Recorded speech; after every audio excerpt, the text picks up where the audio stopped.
the invention of the smartphone came out. And simultaneously, if you look at the studies, if you study depression, and you look at the charts, people reported the highest levels of depression in the United States starting in 2008. And you would think there was a dip. There was two dips. There was two spikes, in people reporting more depression than usual. The first spike was in 2008, when the cell phone was invented. You'd think it was the real estate thing that happened, but it was actually this. And then the second time was during the pandemic, where people were isolated and alone. So what happened with the invention of the smartphone is, all of a sudden we created this new behavior, this new habit. And the average person checks their cell phone. I want to make sure I give you the exact number. The average person touches their cell phone, just taps it to either see the time or check notifications, 2,600 times a day. Unlocks their phone 150 times a day, and then checks for messages and notifications 96 times a day. We've been programmed. I see people walking around the airport, and not just a few, like everybody. Okay? So, the pandemic, right? Okay, people have increased their social media time. They increased their Netflix streaming time. These are things that happened during the pandemic as well that reprogrammed us. And we have this new habit of screen. I didn't watch as much as Netflix as I do today as I did. You know what I'm saying? I didn't watch as much before as I do today, but somehow everyone's bragging about their binge watching of whatever particular show that they're doing and checking for messages constantly. So the thing that people are constantly reporting these days is, I'm burnt out, I'm exhausted, and I don't feel like I have free time anymore, even though I'm not doing extra things necessarily on my schedule. What is it? I don't get it. So there's this great book by Nur Eyal called Indistractable. Indistractable, How to Control Your Attention and Choose Your Life. And the premise of this book is the word distraction. Traction is gaining traction, going into the direction of where you want to go. Distraction. And this is an incredible book that I highly recommend, because I really think this is the problem of why people are not focused. The opposite of distraction is traction and gaining traction. So let's talk about our productivity. What's stopping us from doing 2 simple little exposures a day? By the way, how long does it take to do an exposure? Okay, let's say I'm driving to work. Ready? Time me. Ring, ring, ring. Hey there, Jenny. How are you? How's it going? How's the family? Oh, blah, blah, blah. The kids have soccer. Hey, listen, I wanted to tell you something. I'm really excited. I'm working on a new project. I really love your feedback. You totally may or may not be interested in it, but you might know people that I can help. If I sent you a short 3-minute video of ours, would you do me a favor and take a look at it? And then let me know. Okay? I'll call you later tonight. I'm going to send it to you. How long did that take? 30 seconds. 30 seconds. In fact, if you're afraid to talk to people, you could literally text that message to people. We have a whole team of people texting people and making tons of money, texting people that message and doing their exposure. So an exposure means you've delivered a tool to someone and they've agreed to take a look at it. You've either delivered a brochure or a video. Those are my favorite tools. Video. Okay, ask your leader which video. All right, each team might have a specific video they like more than the other. So that's your assignment number 1. What's the video? What one video? Okay. So It only takes a few seconds to do that, and your job is to just do that twice a day. What's stopping you from doing it? So in this book, he talks about internal distractions. Having internal distractions. What is an internal distraction? An internal distraction is you're restless, you're feeling restless, you're feeling bored, you're feeling anxious, and so you pick up the phone, because you pick up the phone to start scrolling because you're bored, right? Instead of going and doing something that you love. Or spending your time, taking a walk, or spending time talking to your child or your spouse, or calling a friend, okay? So we decide to pick up the thing or see what's on. Maybe you're feeling depressed. That can be an internal distraction. You're feeling depressed, and instead of doing something to treat it, to make you happy, like calling a friend, or taking that walk for endorphins, or doing something that's going to help that, instead we pick up the phone and we start scrolling. And then there's for me, and my internal distraction is a constant checklist going off in my head. I've constantly got a checklist going on. Like my husband's like, we're on a date, and he's like, are you here? Because he knows my brain's preparing for, like, if I'm running Super Saturday the next day or whatever.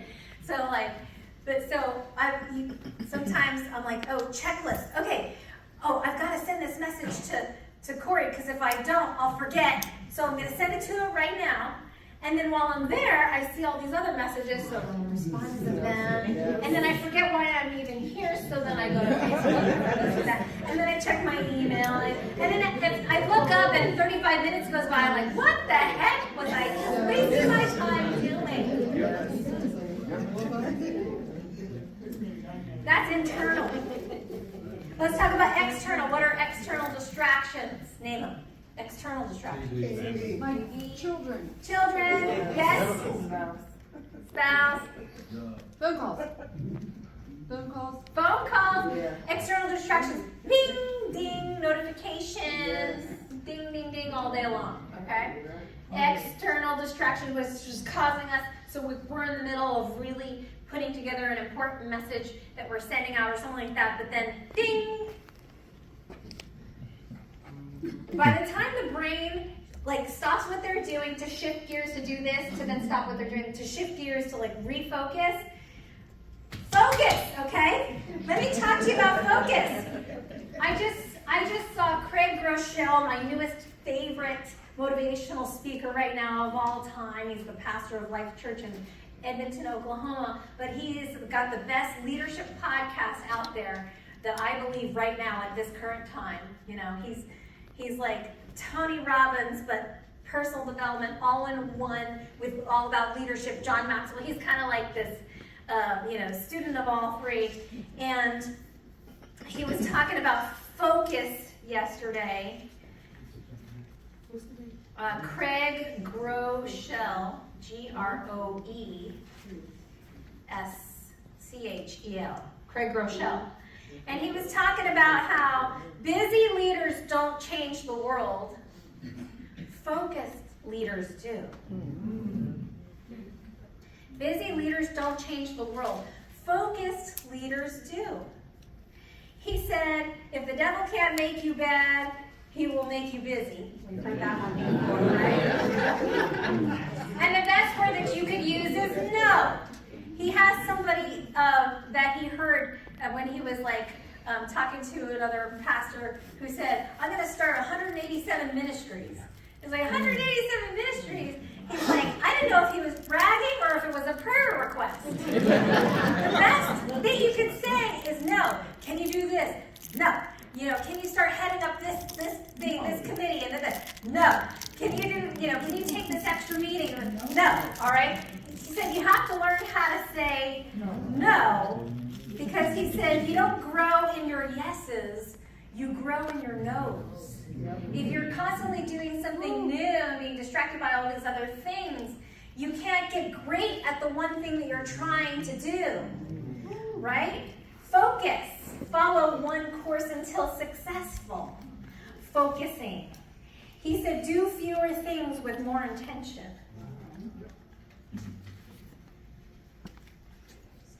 He also said, when the leader gets better, everyone gets better. That's why we want to be working on ourselves. Showing up at things like this, getting poured into by speakers that travel to you from across the country, okay, to pour that personal development into you.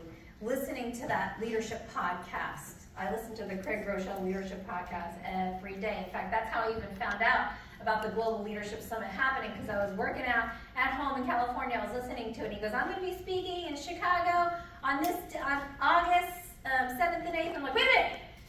That's a few days before here. That's on the way to Charlotte. I gotta go. I gotta be there, right? Invest in your personal development, reading the positive books, listening to the audios. If you can't fly to it, you can just listen to the stuff for free on YouTube. He said, average never changed the world. He said, normal is broke. Normal is miserable, critical, complaining, quiet, and grumpy. Greatness is born in the extreme. He said that God made you obsessed about the passion, the subject that you're passionate about, because he gave you a little extra in that area to bless the world with your gifts. So it's okay, go be weird.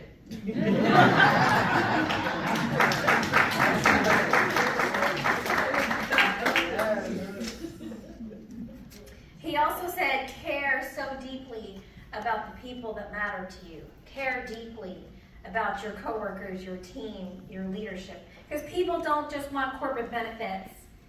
They want connections. They want community. They want to be cared about. I see the time. Shoot. Thanks. People want to be, he said, appreciate people more than you think you should, and then double it. Wow. You can never over-appreciate someone. He said, I'm here speaking in front of 7,000 of the world's biggest church pastors and leaders because someone cared about him to encourage him. And he said that you are called to be that person for someone else. He said, what is your commitment level? If you're a 7, 7s only attract 6s and 8s. 7s don't change the world. They don't attract 9s and 10s level of commitment. If you're a 10, Jason Bemji is on fire. He makes $100,000 his first 6 months in the business because he's all in, attracting other people that are all in.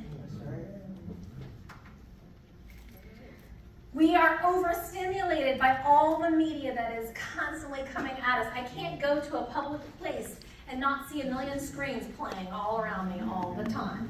We are overstimulated, burnt out, and tired, and exhausted. And I want you to know that your performance is equal to your full potential minus interference. Your full potential minus the distractions, the interference that you let interfere. But guess what? There's good news for you, okay? And that is that you can start to gain traction by making the decision to be focused and get your life back. I want you to prioritize and write down the things that are most your highest priorities. Okay, let's talk about business. What are the highest income producing priorities for you to do? I told you them earlier today. This is your pop quiz. Those 2 things. What is it? 2 exposures a day and come to your weekly events or live events. Okay, that's your high priority. Make sure it's on your schedule. Only takes 5 minutes to do an exposure. Just get a video out. I want you to write down your values. Don't forget that what should be dominating your calendar are the people that you love that are most important to you. You give them the first of you and not the last of you.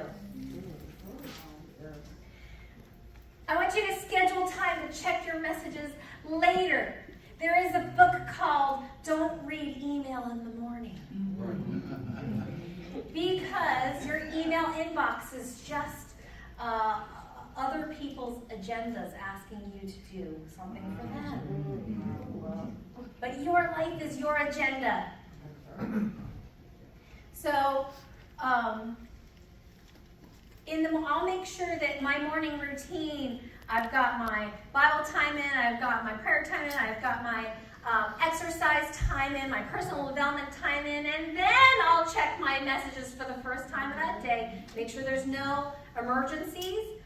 You don't have to respond until later. You can see it to make sure that there's no emergencies, okay?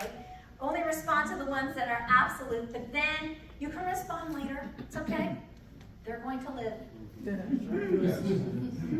And then you get into the day on the highest income producing activities. You do your 2 exposures, okay? And guess what? It's only going to take 10 minutes probably. And then you get the whole rest of the day. This is how I made 6 figures, multiple 6 figures in this business. But you got to be consistent and you have to stay focused on that task. You got it? Yes.